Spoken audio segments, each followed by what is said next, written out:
গণতন্ত্র প্রতিষ্ঠায় সুষ্ঠু ও অংশগ্রহণমূলক নির্বাচন আদায় রাজনৈতিক দলগুলোর জন্য নতুন বছরের চ্যালেঞ্জ।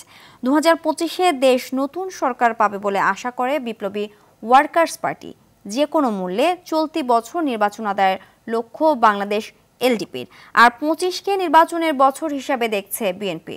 রাজনৈতিক দলগুলো মনে করে ভোটের মাধ্যমে নতুন বছরে নতুন সরকার পাবে দেশ। মাইদুর রহমান রুবেল জানাচ্ছেন বিস্তারিত।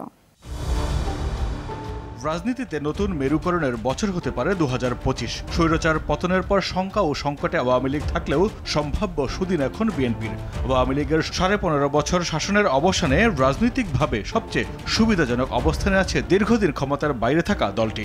অন্তর্বর্তী সরকারের কাছে বারবার দ্রুততম সময়ে জাতীয় নির্বাচনের দাবি বিএনপি সহ সমমনা রাজনৈতিক দলগুলো।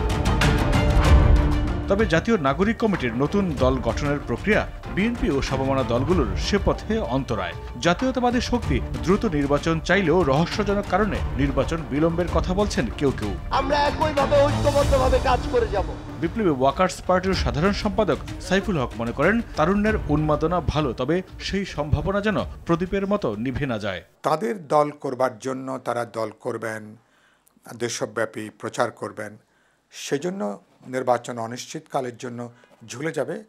আমার মনে হয় রাজনৈতিক দলগুলো এভাবে ভাবছে না। কোনো কিংস পার্টি গঠন করে নির্বাচন করলে সেই নির্বাচন গ্রহণযোগ্য হবে না এবং সেই কিংস পার্টি জনগণের কাছে গ্রহণযোগ্য হবে না। রাজনীতি করতেই পারে, কিন্তু একটা কিংস পার্টিকে সময় দেওয়ার জন্য কালক্ষেপণ, এটা তো আমরা কোনো অবস্থায় মেনে নেব না। যারা দেশ পরিচালনায় অভিজ্ঞতা সম্পন্ন সেই সমস্ত সংগঠন, রাজনৈতিক দল এবং ব্যক্তিদের সঙ্গে এই বৈষম্য বিরোধী ছাত্র আন্দোলনের নেতাদের সংযোগটা আরও বাড়ানো উচিত। বাংলাদেশ এলডিপির চেয়ারম্যান শাহাদাত হোসেন সেলিম বলছেন, চলতি বছরই হবে নির্বাচন, সেটা যে কোনো মূল্যেই। যে কোনোভাবে হোক আমরা আপনার ডিসেম্বর 25-এর মধ্যে আমরা নির্বাচন আদায় করেই ছাড়বো আর কি। এখানে কোনো রকমেরই এখানে নড়চড় হওয়ার কোনো উপায় নাই।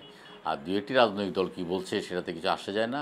2025 সালকে আমরা একটা নির্বাচনের বছর বা বাংলাদেশ একটা নির্বাচনের মধ্য দিয়ে একটা গণতান্ত্রিক প্রতিনিধিত্বমূলক সরকার এবং একটা নির্বাচনী সম্পন্ন করে একটা গণতান্ত্রিক অভিযাত্রার পথে বাংলাদেশ হাঁটতে পারবে। বিএনপি চেয়ারপারসনের উপদেষ্টা মোয়াজ্জেম হোসেন আলাল বলছেন, নিশ্চয়ই মানুষের চোখের ভাষা বুঝতে পারবেন অন্তর্বর্তী সরকার।